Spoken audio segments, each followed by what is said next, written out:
Good evening guys. आज का हमारा टॉपिक है डाइस, जिसको हम हिंदी में पासा बोलते हैं। ठीक है। अब डाइस हमारे पास कैसे होता है? डाइस हमारे पास होता है एक क्यूब की तरह होता है। डाइस हमारे पास एक क्यूब की तरह दिखाई देता है। ठीक है।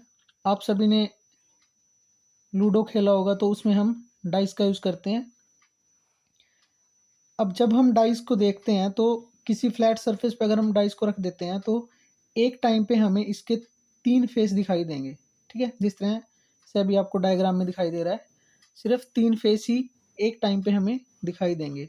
ठीक है, और इन पे कुछ नंबर्स लिखे होते हैं, जैसे 1, 2 एंड 3। ठीक है, 1, 2 एंड 3। उसी तरह से अगर हमें इसके दूसरे सरफेस को देखना होगा तो पासे को उल्टा करना पड़ेगा, या मतलब घुमा कर रखना पड़ेगा। देन हमें इसके दूसरे फेसेस दिखाई देंगे। दूसरे फेसेस दिखाई देंगे जिन पे कुछ ना कुछ अलग लेटर्स लिखे होंगे या डिजिट लिखे होंगे, 4, 5 एंड 6। ठीक है, कुछ इस तरह से होंगे। अब देखो, मेनली हमारे पास पासा कितने प्रकार का होता है। सबसे पहले हमें पता होना चाहिए कि हमारे पास डाइस जो है कितने प्रकार के होते हैं। पासे हमारे पास होते हैं दो तरह के होते हैं। 2 टाइप्स ऑफ डाइस। ठीक है, फर्स्ट हमारे पास आते हैं स्टैंडर्ड डाइस, जिसे हम हिंदी में बोलते हैं मानक पासा। मानक पासा, जिसे हम हिंदी में क्या बोलते हैं? मानक पासा। और दूसरा हमारे पास होता है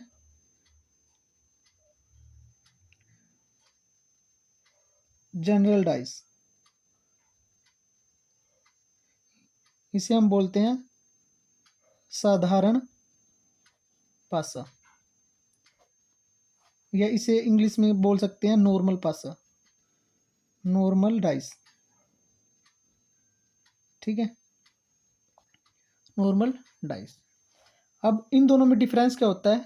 इनमें मेनली डिफरेंस होता है जो हमारे पास फर्स्ट नंबर का है ना, स्टैंडर्ड डाइस,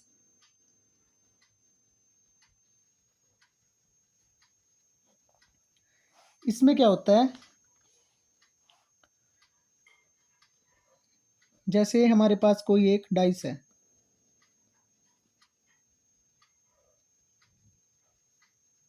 ये हमारे पास एक डाइस है इस तरह से। ठीक है, अब इसके हमें 3 फेस दिखाई दे रहे हैं। अगर इस पे लिखा है 1, इस पे लिखा है 2 और इस पे लिखा है 3। ठीक है, अब स्टैंडर्ड डाइस में क्या होता है, जो हमारे पास डाइस के जो अपोजिट फेसेस होते हैं ना, अपोजिट सरफेसेस होते हैं, उन पर जो नंबर लिखे होते हैं उनका सम जो है हमारे पास हमेशा कितना आएगा? 7। मतलब opposite faces number some is always 7। ठीक है, इज ऑलवेज 7। मतलब जो अपोजिट फेसेस होंगे उनके जो उन पर जो नंबर लिखे होंगे उनका सम हमेशा 7 आएगा। ठीक है, अब देखो, डाइस हमारा एक क्यूब ही होता है। डाइस जो है हमारा एक घन होता है, और मैंने जब आपको क्यूब करवाया था उसमें बताया था कि हमारे पास टोटल सरफेस कितने होते हैं? 6 होते हैं। ठीक है, टोटल सरफेस हमारे पास 6 होते हैं, जो 3 उसमें से हमें दिखाई दे रहे हैं। 3 जो है इन तीनों के अपोजिट होगा एक एक सरफेस। ठीक है, अब देखो, जैसे यहाँ पे 1 लिखा है तो इसके अपोजिट एक सरफेस होगा। मैंने अभी बताया कि opposite faces number some is always 7। अब सम 7 करने के लिए 1 के अपोजिट मेरे को क्या लिखना पड़ेगा? 1 के अपोजिट क्या होगा? 6, तभी तो सम हमारा कितना बनेगा? 7 बनेगा ना। अगर 1 के अपोजिट हमारे पास 6 है, तभी हमारे पास सम कितना बनेगा? 7। ठीक है, ऐसे ही अगर 2 है, हमें 2 दिखाई दे रहा है, तो उसके अपोजिट मेरे को 5 मिलेगा, तभी हमारा सम कितना बनेगा? 7। ऐसे ही 3 के अपोजिट मेरे को 4 मिलेगा, तभी हमारा सम कितना बनेगा? 7। वही मैंने आपको बताया कि opposite faces number some is always 7। ठीक है, तो हमेशा स्टैंडर्ड डाइस की अगर बात करेंगे, स्टैंडर्ड डाइस में हमेशा क्या होगा, जो अपोजिट फेसेस होंगे उन दोनों का सम अगर हम करेंगे तो हमारे पास 7 आएगा, ठीक है। और इसमें किसी भी एडजेसेंट साइड का, जैसे ये दोनों साइड एडजेसेंट साइड है, ऐसे ही 1 और 2 एडजेसेंट साइड है, मतलब एक दूसरे के साथ लग रही हैं जो साइड्स, उनका सम कभी भी 7 के इक्वल नहीं आएगा, ठीक है। उनका सम कभी भी 7 के इक्वल नहीं आएगा।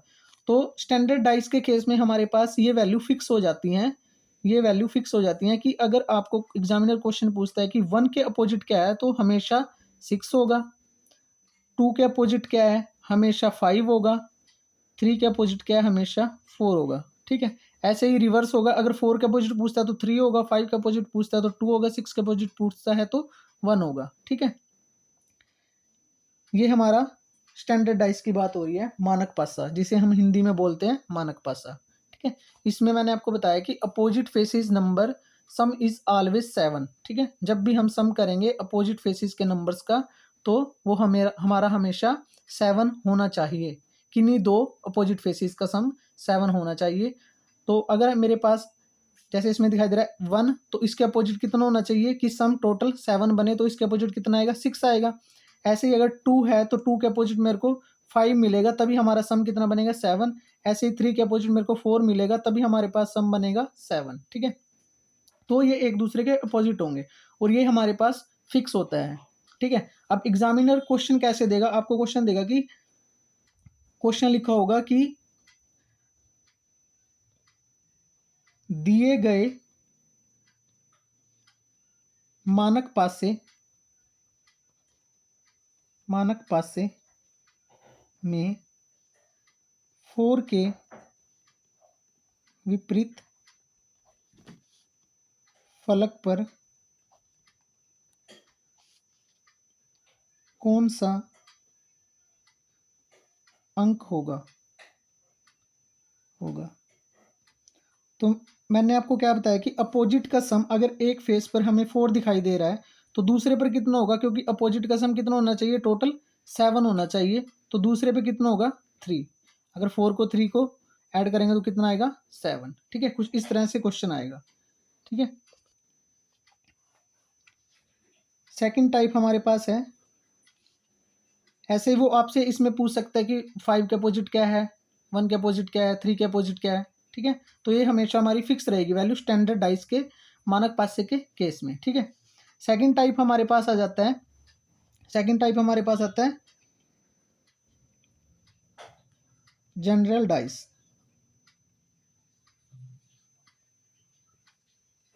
साधारण पासा।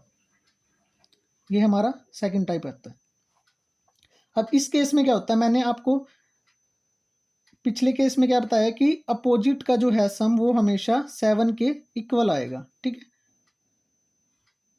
अपोजिट का सम हमारे पास कितना आएगा हमेशा 7 के इक्वल आएगा। लेकिन इस केस में हमारे पास क्या होगा, जैसे यहाँ 3 लिखा है, यहाँ 5 लिखा है और यहाँ पे 2 लिखा है, ठीक है। तो इस केस में हमारे पास क्या होगा, इस केस में क्या होगा एडजेसेंट साइड का सम। अब ये देखो 2 और 5 वाली जो साइड है ये एक दूसरे के एडजेसेंट है, एक दूसरे के साथ हैं बिल्कुल, ठीक है। 2 और 5 वाली साइड, ऐसे ही 3 और 5 वाली साइड, ठीक है, एक दूसरे के बिल्कुल एडजेसेंट है। तो इस केस में क्या होगा, किन्हीं दो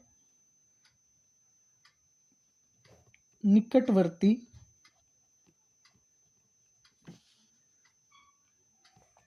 सतहों पर लिखे अंकों का योग 7 होगा। किन्हीं दो की बात हो रही है, ठीक है। किन्हीं दो मतलब टोटल सरफेस हमारे पास कितने होंगे, टोटल सरफेस हमारे पास 6 होंगे, उनमें से किन्हीं दो एडजेसेंट साइड का सम जो होगा हमेशा 7 के इक्वल होगा, ठीक है, 7 के इक्वल होगा। और जब हम स्टैंडर्डाइज की बात करेंगे तो मैंने क्या बताया था कि स्टैंडर्डाइज में जो है आपके पास अपोजिट का सम 7 से 7 होगा, अपोजिट का सम 7 होगा। और इस केस में स्टैंडर्डाइज में जो एडजेसेंट साइड का सम होगा ना वो कभी भी 7 नहीं आएगा, किन्हीं दो साइड का कभी भी 7 नहीं आएगा। और जनरल डाइस के केस में, साधारण पासे के केस में आपके पास क्या होगा, साधारण पासे के केस में किन्हीं दो एडजेसेंट साइड का सम हमारे पास कितना आएगा, हमेशा 7 आएगा, वो हमारा जनरल डाइस होगा, ठीक है। ये था हमारा जनरल डाइस में और स्टैंडर्ड डाइस में मेनली जो डिफरेंस होता है ये होता है, ठीक है। अगर आपके पास 2 डाइस दिए हैं और उसमें चेक करना है कि कौन सा हमारे पास स्टैंडर्ड डाइस है और कौन सा हमारे पास जनरल डाइस है, तो हम कैसे चेक करेंगे, उन दोनों की एडजेसेंट फेसेस का सम करके देखेंगे। जिस केस में हमारे पास सम जो है किन्हीं दो एडजेसेंट साइड का 7 आ जाएगा तो वो हमारे पास क्या होगा, जनरल डाइस। और जिस केस में हमारे पास किन्हीं दो एडजेसेंट साइड का सम 7 ना आए, 7 से छोटा या फिर 7 से बड़ा आए, 7 से कम या ज़्यादा आए, तो वो हमारे पास क्या होगा, स्टैंडर्डाइज होगा, ठीक है। अब हमारे पास जनरल डाइस बेसिस क्वेश्चन कैसे आते हैं। जनरल डाइस के बेस क्वेश्चन आते हैं, क्वेश्चन ऐसे आएगा, आपको एग्जामिनर 2 या 3 डाइस दे देगा, कम से कम 2, ज़्यादा से ज़्यादा 4 5 कितनी भी डाइस आपको दे सकता है। अब मेरे पास क्वेश्चन है, उसने डाइस दिया है, यहाँ पे लिखा है 6, यहाँ पे लिखा है 4, यहाँ पे लिखा है 3। एक डाइस ये दिया है हमें, सेकंड डाइस उसने हमें दी है, ये 5 है, ये 3 है एंड देन 1, ठीक है। ये हमारे पास क्या है, डाइस है, ठीक है। कुछ इस तरह से होंगे, ठीक है।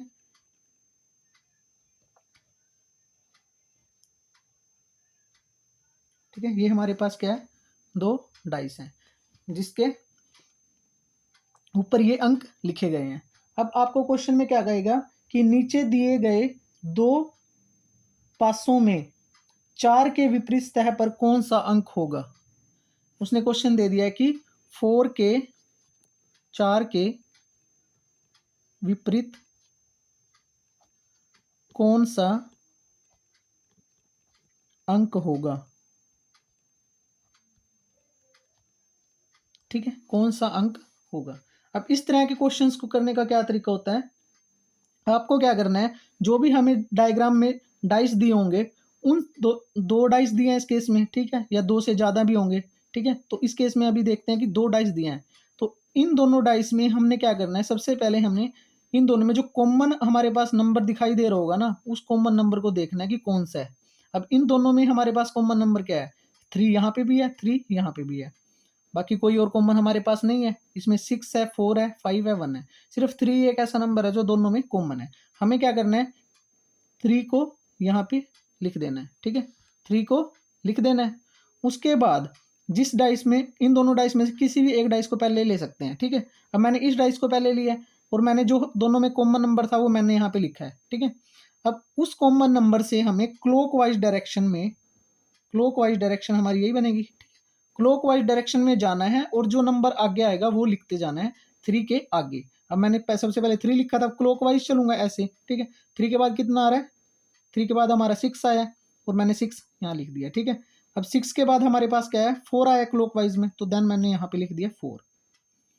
उसके बाद हमारा सेकंड स्टेप क्या होगा, जो दोनों में सेम था ना हमारे पास, वो 3 था, तो 3 के नीचे मेरे को 3 लिख देना है, 3 के नीचे क्या लिखना है, 3 लिख देना है। अब वहां से फिर मेरे को क्लॉकवाइज चलना है। अगर तो हमारे पास 3 के अलावा कोई और डिजिट दोनों में कॉमन होता तो हम उसको उसके नीचे लिखते पहले, ठीक है। अगर वो 6 हमारे पास कॉमन होता तो 6 के नीचे हम 6 लिख देते, ठीक है। 4 कॉमन होता तो 4 के नीचे 4 लिख देते, ठीक है। जो बचा वो यहाँ लिख देते। अगर मान लो आपके पास इसमें 3 और 4 कॉमन होते तो मैं 3 के नीचे 3 लिखता, 4 के नीचे 4 लिखता, जो बचा वो यहाँ लिखता, ठीक है। लेकिन इस केस में सिर्फ हमारे पास एक ही नंबर कॉमन है, ठीक है। तो मैंने 3 लिखा सबसे पहले, दोनों में कॉमन 3 था, 3 लिखा, उसके बाद मैंने क्लॉकवाइज घुमाया 6 4, ठीक है। उसके बाद जो सेम था वो सेम के नीचे लिख दिया। लेकिन अब और कोई कॉमन नहीं था, तो जो सेम था ना वहीं से फिर से क्लॉकवाइज चलाना है, वहीं से फिर से क्लॉकवाइज चलाना है और वो लिखना है यहाँ पे ऐसे। 3 के बाद 1 आया, 1 के बाद कितना आएगा, 5 आएगा अगर क्लॉकवाइज आएंगे, ठीक है। तो 1 के नीचे 5 आएगा। अब देखो हमें यहाँ से ये प्राप्त हुआ है, ठीक है, ये मिला है ना, ठीक है। अब इससे हम क्या समझेंगे कि जो हमारे पास ये वैल्यू आई है ना, ये 3 और 3 है, 6 और 1 है, ये 6 और 1 जो है आपस में अपोजिट होंगे। 6 और 1 क्या होंगे, आपस में अपोजिट होंगे। ऐसे ही 4 एंड 5 अपोजिट होंगे, ठीक है, 4 एंड 5 भी अपोजिट होंगे। अब देखो हमारे पास से भी कितने अंक लिखे होते हैं, 1 से लेके 1 2 3 4 5 एंड 6, ये लिख होता है। अब देखो हमारे पास यहाँ 1 भी आ गया, 3 भी आ गया, 4 भी आ गया, 5 भी आ गया, 6 भी आ गया। अब एक अंक बचा है, वो कौन सा है? वो है हमारे पास 2। ठीक है, तो 2 किसका अपोजिट होगा? 3 का। ऑटोमेटिकली 2 जो है वो 3 का अपोजिट बन जाएगा, क्योंकि यहाँ पे 6 जो है वो 1 का अपोजिट हो चुका है, 4 जो है वो 5 का अपोजिट हो चुका है, और 3 का अपोजिट क्या होगा? 3 का अपोजिट आपके पास क्या होगा? 2। ठीक है, अब क्वेश्चन में उसने हमारे पास क्या पूछा था कि 4 का अपोजिट बताना है कि 4 के विपरीत अंक कौन सा आएगा। और यहाँ से हमें क्या पता लगा है कि 4 के अपोजिट जो अंक है ना, ये जो हमारे पास बना के आएगा रिलेशन, ये आपस में एक दूसरे के अपोजिट होंगे। ठीक है, अब 4 का अपोजिट कौन सा है हमारे पास? 5। देन हमारा आंसर क्या होगा? उसने पूछा कि 4 का अपोजिट, तो 4 का अपोजिट हमारे पास क्या होगा? 5। ठीक है,